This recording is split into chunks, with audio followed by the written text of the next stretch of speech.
Bienvenue à tous dans Neutrality Studies.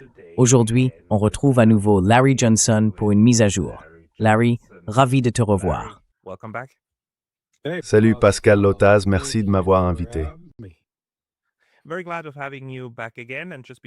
Très heureux de te retrouver à nouveau. Et avant de commencer, encore une fois, tout le monde, Larry a maintenant sa propre chaîne qu'il anime avec Pepe Escobar, où ils font beaucoup d'analyses. Si vous êtes fan de Larry, allez aussi voir Transition Protocol. Transition Protocol existe dans 8 autres langues, dont l'espagnol, l'allemand, le français et le chinois. Donc si vous regardez cette émission dans une autre langue, pensez aussi à consulter les chaînes de Larry et Pepe dans cette langue. Voilà pour les présentations. Larry, la guerre avec l'Iran a repris de plein fouet.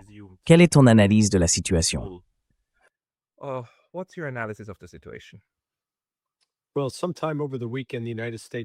Eh bien, à un moment, pendant le week-end, les États-Unis ont pris la décision de réactiver les CAT, les équipes d'action de crise.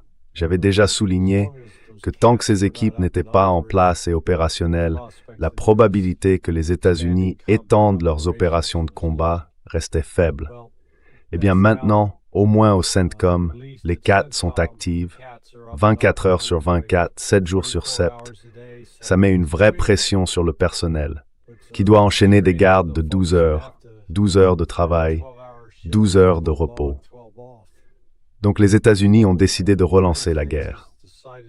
Et je pense que c'est une décision incroyablement stupide, parce que les États-Unis n'ont tout simplement pas la puissance de combat nécessaire pour soutenir cette opération.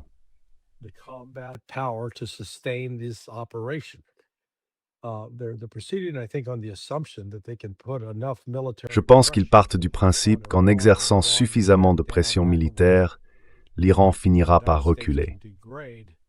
L'idée, c'est que les États-Unis puissent affaiblir la capacité de l'Iran à lancer des missiles de croisière de défense côtière, des drones et des missiles balistiques de courte portée contre les navires qui cherchent à contourner les protocoles iraniens dans le détroit d'Ormuz, ou, comme ils l'appellent maintenant, l'autorité du détroit du Golfe Persique, la PGSA. Et selon cette autorité, les règles sont simples. Si vous voulez traverser le détroit sans problème, vous devez déposer une demande. Dans cette demande, il faut indiquer le nom du capitaine du navire, le propriétaire du bâtiment, le nom du navire, sa destination, la quantité et la nature de la cargaison, ainsi que la nationalité de l'équipage.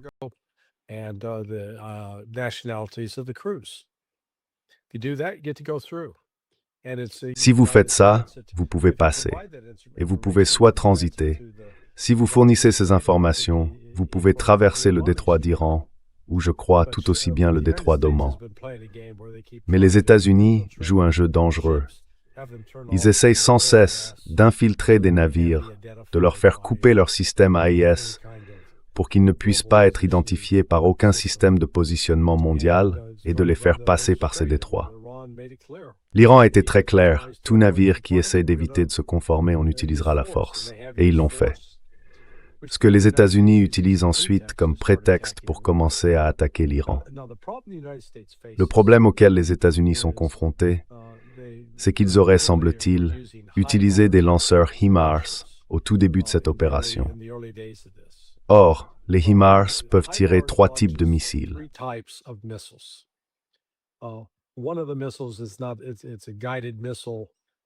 L'un des missiles est un missile guidé, un missile de système de lancement multiple de roquettes.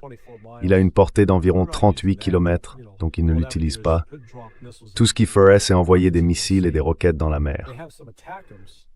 Ils ont quelques attaques MS, mais en réalité, de Bahreïn à Bandar Abbas, on atteint la portée maximale, probablement même au-delà de celle des attaques MS. Donc ils ne peuvent pas vraiment s'en servir. Il leur reste donc cette munition de frappe de précision, un missile. Sauf que lors de l'exercice budgétaire 2026, Lockheed Martin n'en a produit que 56 au total. Alors s'ils en tirent 8 par jour, ils n'en ont plus au bout de 7 jours. Autrement dit, ils n'ont pas cette capacité, et cela les oblige à utiliser des missiles de croisière tirés depuis des navires ou des avions. Et là encore, it's up to its eagle limit Tomahawk, et un nombre limité de JASSM.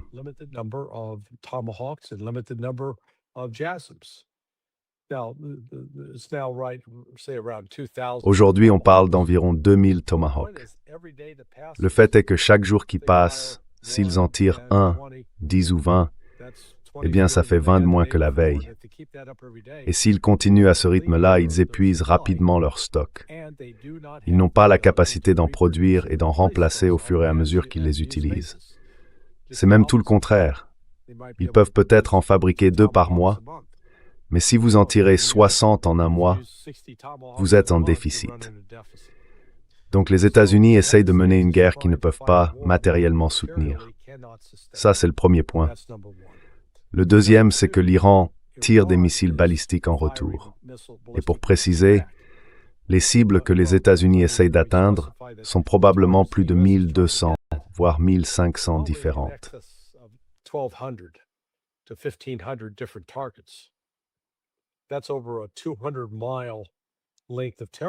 Ça représente plus de 300 kilomètres de territoire.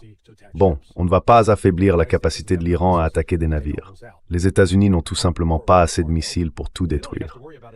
De son côté, l'Iran n'a qu'une dizaine de cibles à surveiller. 2 bases aériennes en Jordanie, Mouafaq al-Salti et la base du prince Hassan.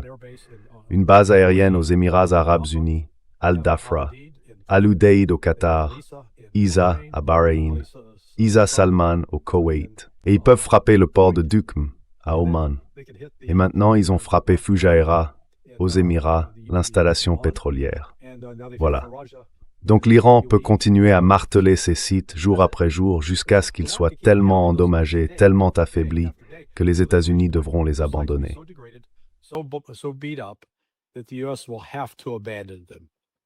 Hey, just a very quick note, the best way to support this channel is by signing up for my free Substack. You can also help with a paid subscription there, or you can get some of our new merch on neutralitystudies.com. Links below. See you there.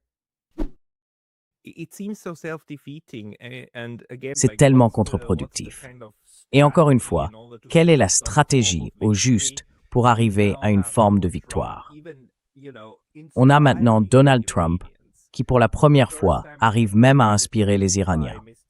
J'ai lu un tweet de M. Abbas, le ministre des Affaires étrangères d'Iran, disant qu'il est d'accord avec Donald Trump. Il est d'accord sur le fait que celui qui assure la sécurité dans le détroit devrait pouvoir faire payer un droit de passage. Mais il ajoute que les Iraniens ne feraient jamais, au grand jamais, payer 20% de la valeur de la cargaison, comme M. Trump vient de le proposer. Évidemment, ça inspire l'Iran, mais il parle plutôt d'1 ou 2%, ce qui reste déjà énorme quand on pense à la valeur que transportent ces navires, non? Bien plus que ce que les Iraniens envisageaient probablement de facturer. Comment Trump peut-il sortir une idée pareille? D'abord, qu'il réussirait à contrôler ce commerce, et ensuite qu'il prélèverait 20% de la valeur des cargaisons. Franchement, c'est insensé.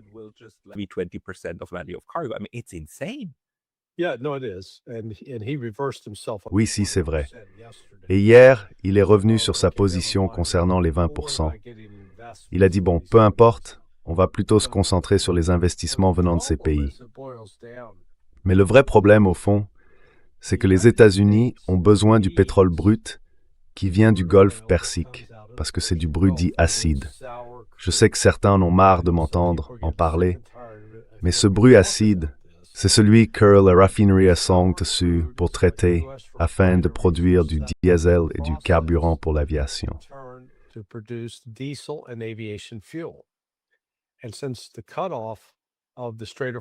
Et depuis la fermeture du détroit d'Ormuz, tu sais, ça fait maintenant presque 5 mois, eh bien, ça a provoqué une pénurie mondiale de diesel et de carburant pour l'aviation civile. Du coup, le prix du diesel augmente. Il monte aussi ici aux États-Unis. Les prix de l'essence, eux, ne grimpent pas aussi fortement parce que les États-Unis produisent beaucoup de pétrole léger, pauvre en soufre, et ils ont quelques raffineries capables de le traiter. Alors, certains regardent les marchés à terme du pétrole et se disent « Ah, ça monte ». Non, il faut ignorer les marchés à terme. Ce qu'il faut surveiller, c'est l'approvisionnement en diesel et en carburant d'aviation. Ces pénuries-là, c'est ça qui tue les économies. Shortages on that kill economies. Yeah, because that's the real economy. That's not the Parce que c'est ça, la vraie économie. Ce n'est pas la partie spéculative, celle du pari permanent. C'est ça qui va rendre les choses plus chères. Pas seulement à la pompe, mais même les chips que vous voulez acheter dans la supérette. Tout ça doit être transporté. Mais en plus de ça, ce qui m'a surpris, c'est que l'Arabie saoudite a relancé sa guerre au Yémen. S'il y a bien quelque chose qui pourrait aggraver encore cette crise, ce serait un nouveau blocus du détroit. Non. Quelle est la logique derrière ça et quelle est la situation actuelle en réalité?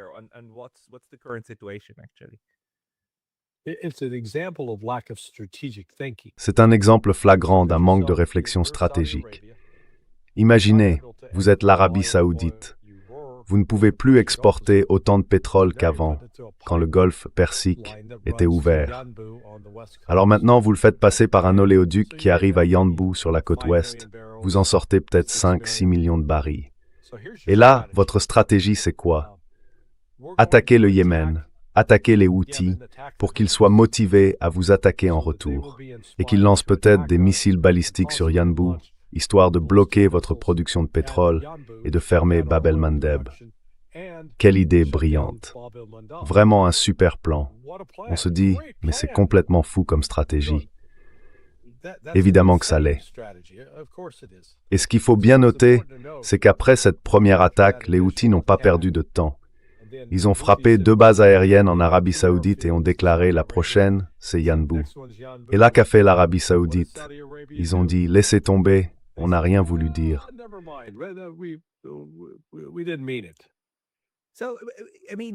Enfin, je veux dire, ils ont attaqué l'aéroport de Sanaa, en gros juste pour gêner la délégation qui s'était rendue aux funérailles de Khamenei en Iran.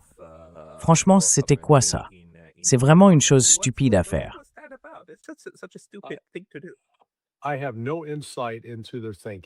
Je n'ai aucune idée de ce qu'ils avaient en tête. J'appellerais ça un manque de réflexion. Pour moi, c'était plutôt émotionnel. Mais vous ne pensez pas que c'était inspiré par les États-Unis, n'est-ce pas?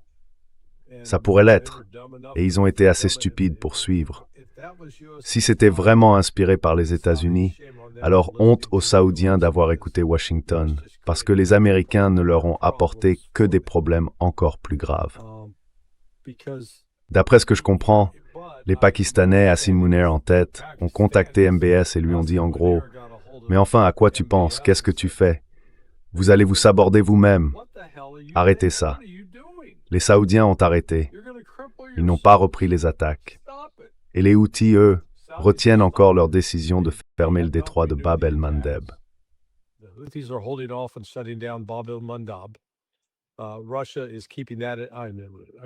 La Russie garde ça sous le coude, et l'Iran aussi, pour pouvoir resserrer l'étau à mesure que ces attaques se poursuivent.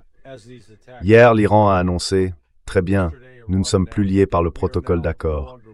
Les États-Unis l'ont rejeté, ils l'ont rompu, ils ont brisé le cessez-le-feu, ils rétablissent le blocus, ils réimposent les sanctions, ils ont violé tous les principes du protocole. Donc nous ne sommes plus tenus de le respecter. Et à partir de là, je pense que l'Iran va commencer à faire payer un droit de passage pour traverser le détroit d'Ormuz. Et ça va libérer le Hezbollah, qui pourra alors commencer à attaquer des soldats israéliens.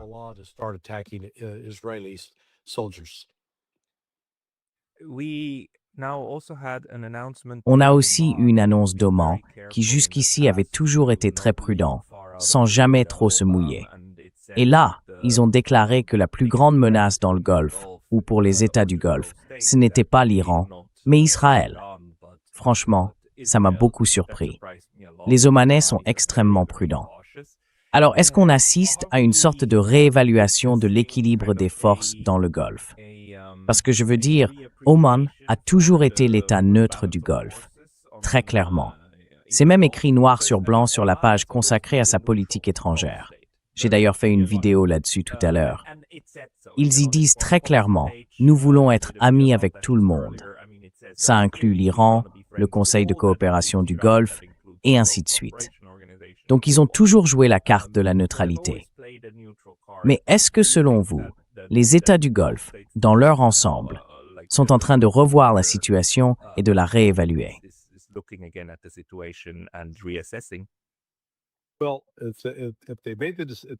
Eh bien, s'ils ont fait ce pari, d'accord, ils ont décidé de faire confiance aux États-Unis pour les protéger. Ils se disent que les États-Unis sont plus grands, plus puissants militairement que l'Iran. Mais maintenant, ils découvrent que ce n'est pas vrai. Peu importe le nombre de bombardements que les États-Unis tentent le long des côtes ouest de l'Iran, près du détroit d'Ormuz et du golfe Persique, l'Iran dispose de suffisamment de ressources et de munitions pour riposter de manière décisive et infliger de vrais dégâts à n'importe quel pays du Golfe qui choisirait de se ranger du côté des États-Unis.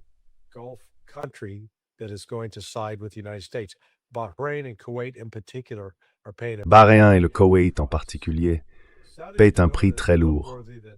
Ce qui est frappant, c'est que malgré la décision stupide des Saoudiens avec les Houthis, les Saoudiens restent en quelque sorte en retrait. Ils gardent un profil bas. Ils ont compris que s'ils ne se rangent pas du côté de l'Iran, l'Iran peut vraiment leur faire mal, parce qu'il peut aussi frapper cet oléoduc qui traverse le pays d'est en ouest. Donc, je pense que les Saoudiens font preuve d'une extrême prudence. Et franchement, on sait que la situation est grave quand même. Israël dit aux États-Unis « Hey, arrêtez de faire voler vos KC-135 ici ». Ils ont vraiment fait ça. C'est arrivé? Oui, hier, le ministère des Transports. Apparemment, aujourd'hui, Netanyahou est intervenu et a annulé la décision. Mais encore une fois, c'est un signe de plus. Israël le comprend, ou plutôt, laissez-moi vous décrire la situation.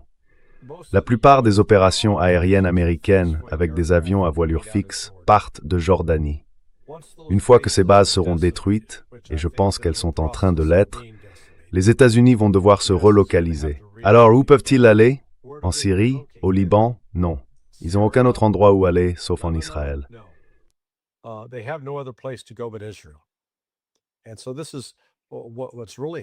Voilà ce qui s'est vraiment passé cette dernière semaine. L'Iran fait son ultime effort pour pousser militairement les États-Unis hors du golfe Persique. Les Américains ne pourront plus venir y établir une présence significative. Ils sont trop exposés et leur système de défense aérienne ne fonctionne pas contre les missiles balistiques iraniens. Franchement, il ne marche même pas contre certains drones. Hier, on a vu au Koweït un entrepôt frappé 2 fois par des drones. En théorie, les Patriots sont censés pouvoir les abattre. Eh bien, ils ont échoué.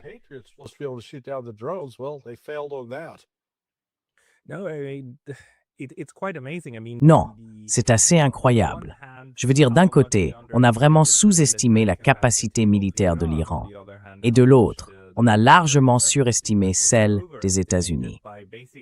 À peu près tout le monde d'ailleurs, y compris, je pense, la population chinoise. Mais les Iraniens l'avaient dit très clairement depuis longtemps. Ils ont expliqué que l'objectif, désormais, dans la guerre que les États-Unis ont déclenchée de leur côté, c'est de faire en sorte que les États-Unis ne puissent plus jamais refaire ça. Ce qui veut dire exactement ce que vous disiez. Les repousser hors du Golfe, et sans doute hors de toute la région, aussi loin que possible. Et s'ils peuvent y parvenir par la négociation, par un protocole d'accord ou autre, alors ils le feront.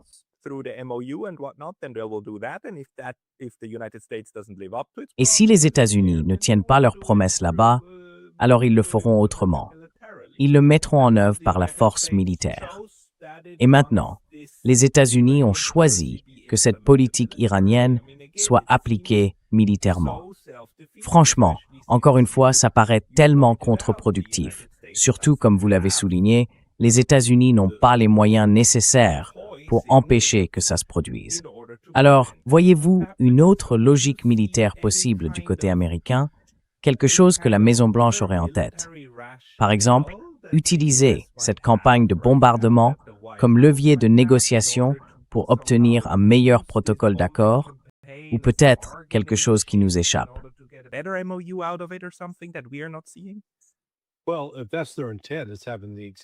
Eh bien, Si c'est vraiment leur intention, ça produit exactement l'effet inverse. Et à tous ceux qui voudraient dire que la Chine va faire pression sur l'Iran à cause des perturbations dans le Golfe Persique, je leur propose une autre lecture. La Chine est plutôt contente de la situation. Pourquoi? Parce que chaque missile Tomahawk, chaque missile JSM que les États-Unis tirent sur l'Iran, c'est un missile de moins qui pourrait être tiré sur la Chine. En réalité, la Chine se sert de l'Iran comme d'un intermédiaire pour user les capacités militaires américaines. À mon avis, c'est exactement ce qui se passe en ce moment. I think that's what's going on right now. Je veux dire, utiliser comme intermédiaire. C'est un grand mot. En réalité, il suffit juste de s'asseoir et de ne rien faire, non? Pas besoin d'investir quoi que ce soit. Pas besoin de dire quoi que ce soit à qui que ce soit. Les États-Unis font tout pour l'Iran, pour la Chine, afin que l'Iran serve ensuite d'intermédiaire pour éliminer ses missiles et ses capacités militaires qui pourraient être utilisées contre la Chine. Ce que d'ailleurs, beaucoup de gens à Washington ont dit vouloir faire. Et maintenant, les néoconservateurs anti-Chine sont furieux parce que les néoconservateurs anti-Iran ont eu gain de cause et que l'arsenal a été utilisé contre Téhéran plutôt que contre Pékin.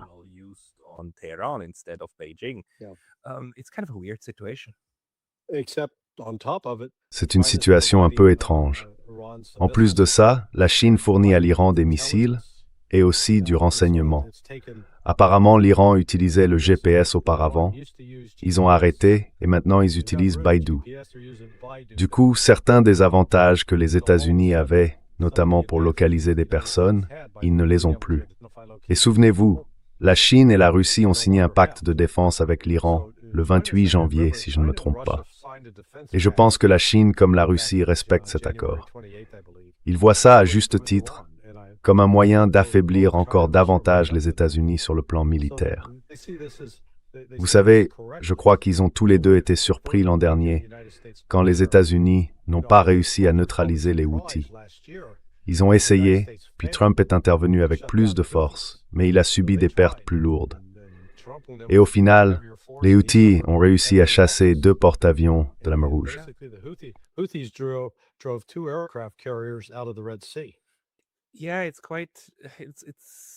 Oui, c'est assez surprenant que les années 2020 montrent que l'époque des grandes marines de guerre est terminée, non?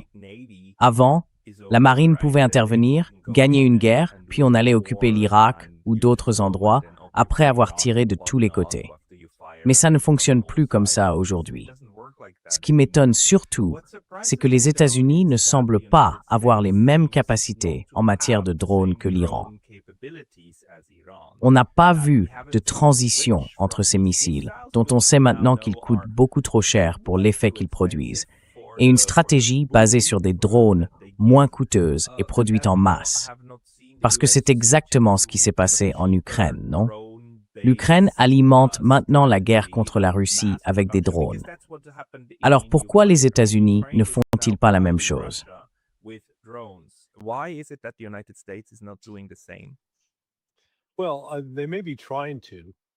Eh bien, ils essayent peut-être, oui.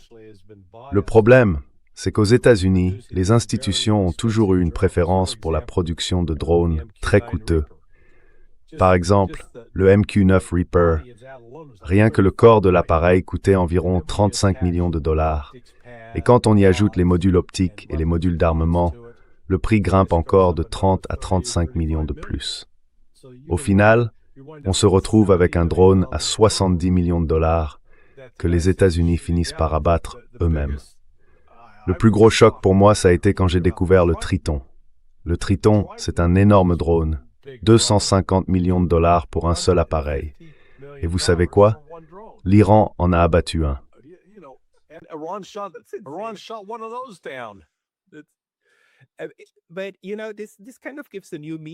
Mais vous savez, ça donne un nouveau sens au sigle MIX, non? C'est la capture militaro-industrielle. On ne peut pas échapper aux grands sous-traitants de la défense qu'on a déjà. Ils produisent ce qu'ils savent faire, et du coup, ils dépensent de l'argent à Washington pour que vous achetiez ce qu'ils ont en stock. Résultat, vous n'avez pas autant de marge pour innover que quelqu'un d'autre, comme le petit acteur, celui qui doit rester agile.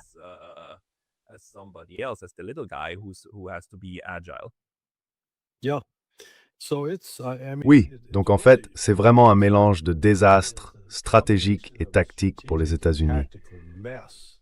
Parce que maintenant, on parle d'une possible opération terrestre. Franchement, j'espère que c'est pas vrai, parce que tout ce que ça ferait, c'est envoyer des jeunes Américains se faire tuer.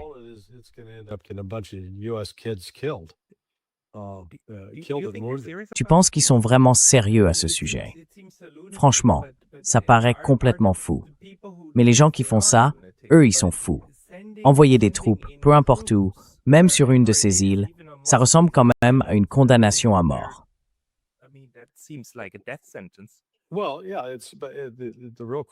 Oui, la vraie question, c'est comment les amener jusque-là.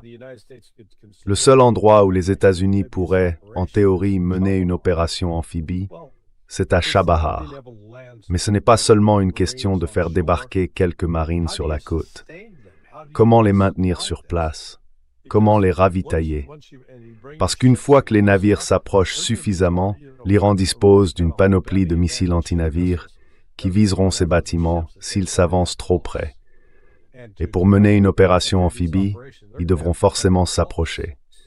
Donc honnêtement, je ne vois pas comment faire ça sans exposer les marines à un risque majeur.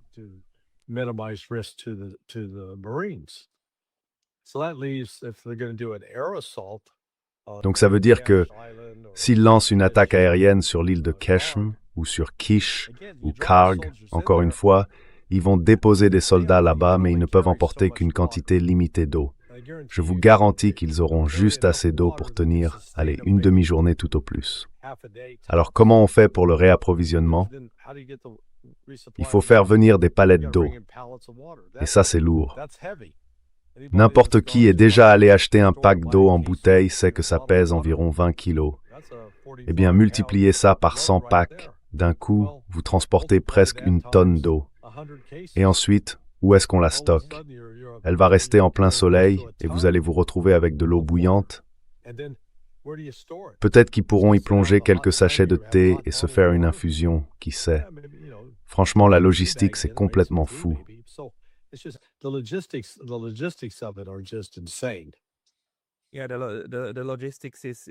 Oui, la logistique, c'est... Sans logistique, c'est impossible. Je veux dire, c'est totalement impossible à tenir. Voilà. Et n'oublions pas, on est dans la deuxième moitié de juillet. On va vers le mois d'août. Il fait une chaleur étouffante. On est à plus de 40 degrés. 50, 50, 50, plus de 50 degrés Celsius. Oui, en trop, ouais. Tout ça, pour moi, montre simplement que cette campagne de bombardement, quelle qu'elle soit, ne peut pas avoir d'autre but que d'obtenir une meilleure position à la table des négociations. Franchement, il n'y a pas de moyen réaliste d'aller plus loin, à moins que quelqu'un ne pense encore une fois à utiliser l'arme nucléaire contre l'Iran. Mais même dans ce cas, l'Iran a clairement dit qu'il survivrait à une frappe nucléaire et qu'ensuite, il mettrait fin à Israël. Ils l'ont dit très clairement. Et il y a des moyens de le faire. Par exemple, en bombardant l'usine de dessalement ou le site nucléaire qu'ils ont dans le désert du Negev. Il y a des façons d'y arriver. Alors, à ton avis, à quel point les discussions sont-elles folles en ce moment dans la salle où se prennent les décisions?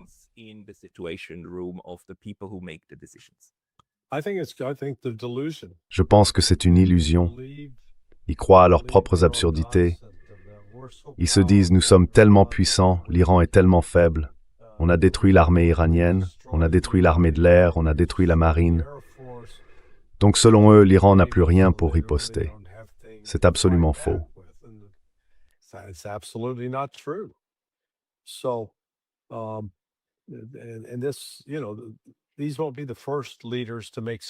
Ce ne sera pas la première fois que des dirigeants se trompent lourdement sur les capacités de l'adversaire. Regardez par exemple la décision d'Hitler d'envahir l'Union soviétique en 1941. Oui, ça s'est très bien passé, n'est-ce pas? Excellent choix. Donc je pense que les États-Unis misent sur l'idée qu'ils peuvent détruire suffisamment de missiles et de drones iraniens pour affaiblir l'Iran, au point que l'Iran dise « D'accord, on abandonne ». Mais ça n'arrivera pas. Les États-Unis n'ont pas la puissance de combat nécessaire pour y parvenir. Et les capacités de production de l'Iran pour remplacer ce qui est détruit restent intactes parce que tout est enterré sous terre.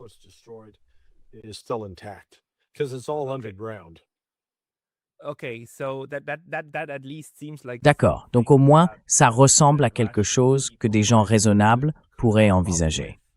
L'idée, ce n'est pas de dire « on va gagner, renverser le régime et tout le reste », mais plutôt d'arriver à un point où on réduit la capacité des Iraniens à tirer sur les navires. Et donc, comme on a nos forces dans la région, on contrôle le détroit d'Ormuz et on continue à affaiblir leurs moyens. Mais tout ça repose sur l'idée que les États-Unis peuvent produire plus que l'Iran.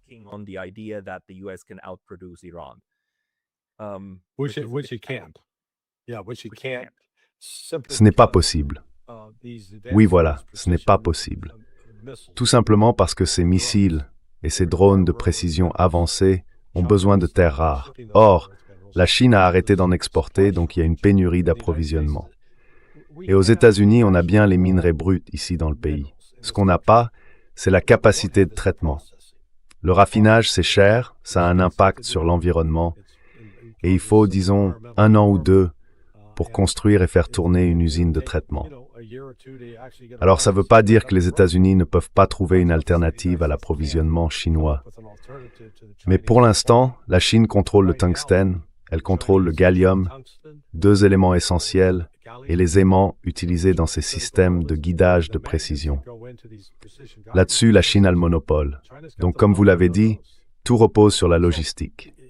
La logistique, sans logistique, on ne survit pas.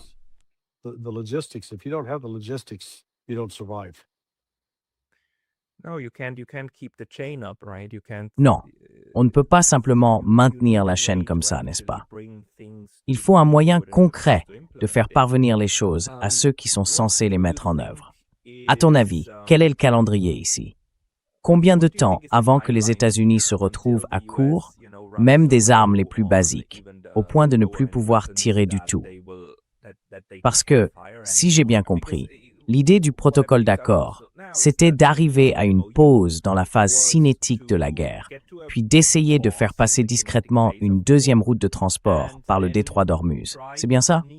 Avancer petit à petit, en quelque sorte, pour se retrouver à fournir, disons, la route sud, celle des États-Unis, pendant que la route nord, contrôlée par l'Iran, serait celle de l'Arabie saoudite.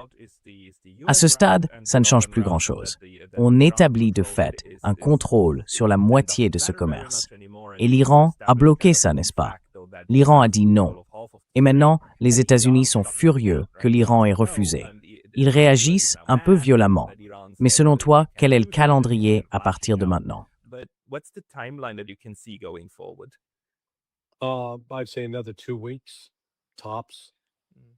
Je dirais encore 2 semaines, maximum. Souvenez-vous, la première guerre, celle qui a commencé le 28, a duré 5 semaines, environ 40-45 jours. D'accord? Alors pourquoi ça s'est arrêté au 45e jour? Qu'est-ce qui se passait en coulisses pour pousser les États-Unis à chercher un cessez-le-feu? C'est le pétrole. Quand la guerre a commencé le 28 et qu'ils ont fermé le détroit d'Ormuz, les navires chargés de pétrole ont cessé de sortir. Mais il y avait déjà des bateaux en mer, en train de terminer leur dernier voyage pour décharger leur cargaison. Donc, il n'y a pas eu de vraie pénurie avant environ 40 jours. Le dernier navire, je crois, a mis 44 jours pour atteindre son port final. C'est à ce moment-là que les États-Unis ont compris qu'il manquait de ce qu'on appelle le pétrole brut acide. Ce brut-là est essentiel pour produire du diesel et du carburant d'aviation. C'est pour ça que Trump a cherché le cessez-le-feu et qu'il a signé le protocole d'accord. Souvenez-vous, il avait dit au G7, on va manquer de pétrole dans 4 semaines. Eh bien, ce calcul n'a pas changé.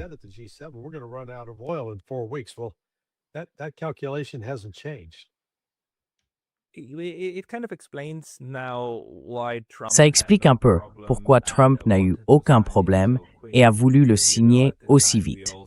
Parce que tu vois, à l'époque, on disait tous que c'était un document de reddition. Et en plus, il l'a signé à Versailles. Évidemment, il s'en fiche complètement ou il voit pas l'ironie de la chose.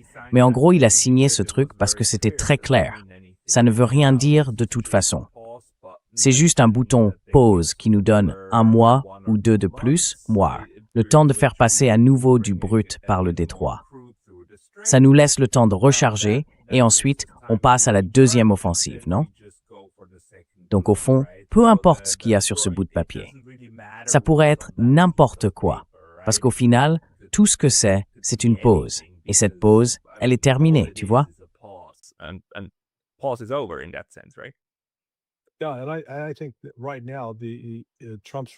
Oui, et je pense qu'en ce moment, Trump réagit surtout à la pression d'Israël, des éléments pro-sionistes au sein du gouvernement américain et des pro-sionistes qui contribuent à sa fortune, disons-le comme ça.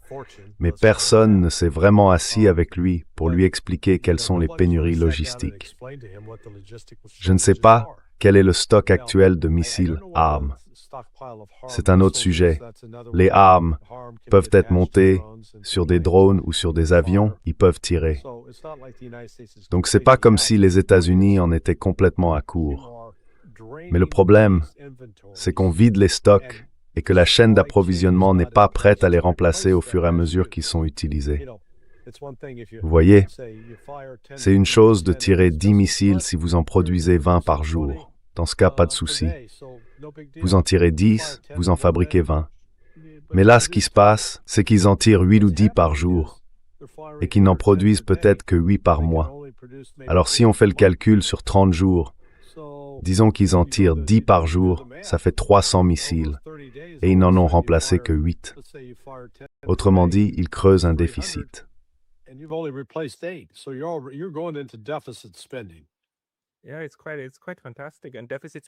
Oui, c'est assez incroyable.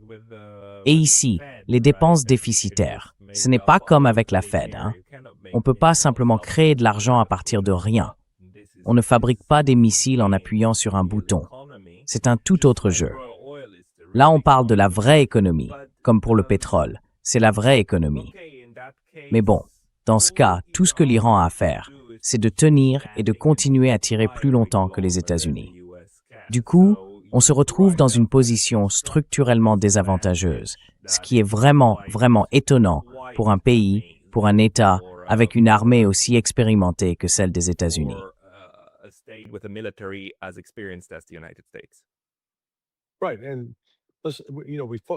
Oui, c'est ça. Et vous savez, on est obsédé par le pétrole, ou du moins par le brut acide, ce pétrole à forte teneur en soufre, qui sert surtout à produire du diesel et du carburant pour l'aviation. Mais on fait déjà face à une pénurie mondiale de ce type de pétrole. Et maintenant, avec le renforcement du blocus et la fermeture du détroit d'Ormuz, la situation s'aggrave encore. Ça empire les choses, ça ne les améliore pas.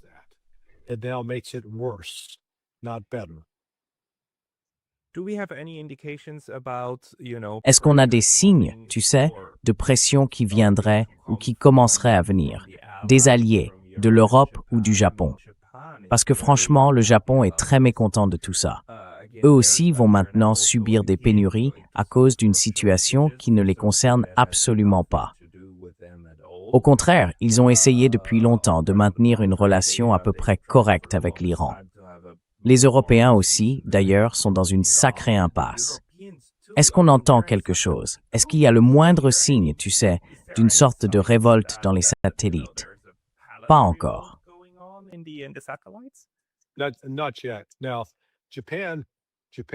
Alors, le Japon, un peu comme la Corée du Sud, je sais qu'il y a au moins 3 ou 4 pétroliers partis d'Iran depuis le 17 juin qui se dirigent vers le Japon. Donc disons que le Japon a maintenant une sorte de marge de sécurité de 3 ou 4 semaines, parce qu'au moins ils ont un peu de pétrole qui arrive. Mais une fois ces cargaisons livrées, il n'y en a plus d'autres en route. Ils vont donc se retrouver dans la même situation qu'ils connaissaient 40 jours après le début de la première phase de cette guerre. Et c'est ça que beaucoup de gens ne comprennent pas. Ils pensent que le pétrole, c'est du pétrole. Point. Mais il faut faire la différence entre le brut léger et le brut lourd, ou sour crude.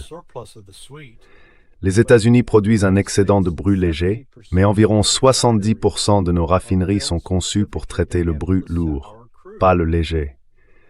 Et ce n'est pas juste une question d'appuyer sur quelques boutons ou de changer un écran d'ordinateur. Non, c'est bien plus complexe et surtout beaucoup plus coûteux.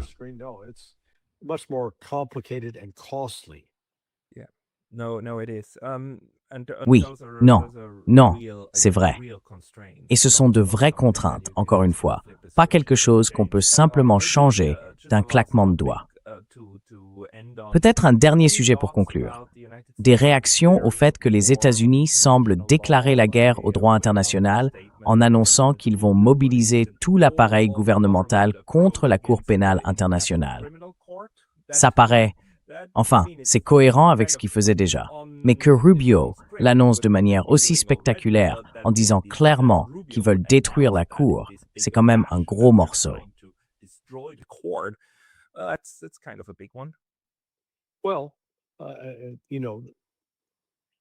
Eh bien, vous savez, Sergei Lavrov a dit que les États-Unis étaient incapables de respecter leurs engagements. Et il a raison. En fait, on a de nombreux exemples où les États-Unis se sont retirés de traités ou d'accords internationaux. Le traité sur les missiles antibalistiques, par exemple. L'accord sur les forces nucléaires à portée intermédiaire, un autre exemple. Même l'accord qui avait été conclu entre Poutine et Trump, c'est pareil. Les États-Unis s'en sont retirés. La Russie a été très claire à ce sujet.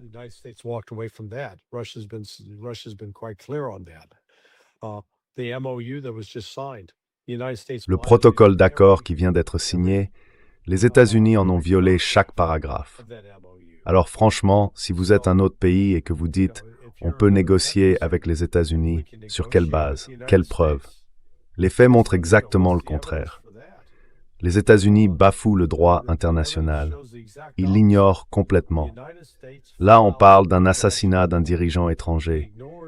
Et ils s'indignent en disant « Oh, l'Iran pourrait assassiner Donald Trump ». Mais enfin, soyons sérieux. Vous avez déjà mené plusieurs assassinats de scientifiques nucléaires, du général Soleimani et maintenant de l'ayatollah Ali Khamenei. Les États-Unis n'ont vraiment aucune leçon à donner, ni aucune raison de se plaindre.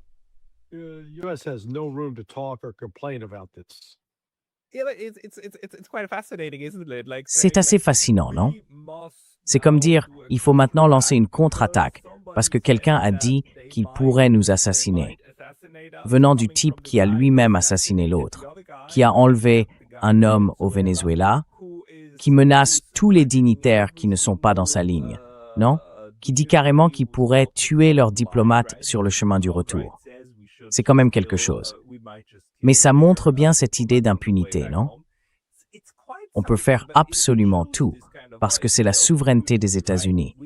Et si l'un d'eux ose seulement penser à faire quelque chose de semblable, eh bien, attention aux armes nucléaires. C'est ça leur état d'esprit, non?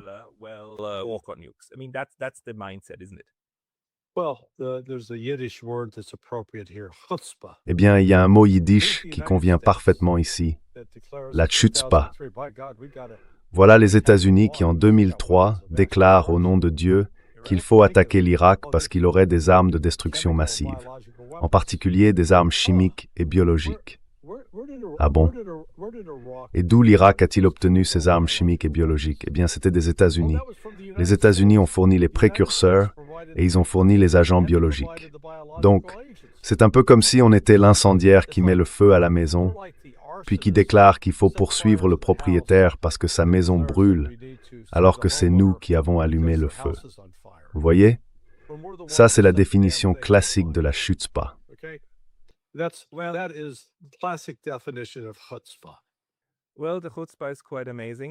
Franchement, il faut reconnaître que c'est un sacré culot. Mais Larry, merci beaucoup pour ton analyse. Je ne veux pas te retenir plus longtemps, il se fait tard de ton côté. Je veux juste rappeler à tout le monde qu'ils peuvent te retrouver sur Transition Protocol. C'est disponible en espagnol, en français, en allemand, dans d'autres langues aussi, et même en russe. Et bien sûr, ils peuvent suivre ta chaîne en anglais sur Transition Protocol. Et aussi Sonar 21. Sonar21.com pour tous ceux qui veulent lire ce que Larry publie, les analyses qu'il propose. Je veux dire, tu écris de très bons articles, assez longs, avec beaucoup de données. Tu veux ajouter quelque chose à ce stade?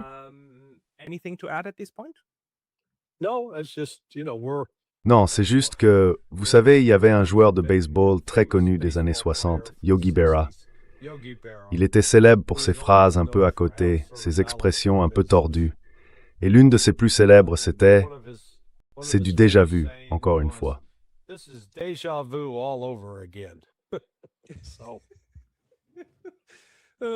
Les États-Unis, encore une fois, comme un air de déjà vu.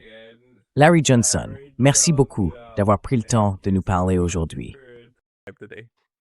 Merci Pascal Lotas.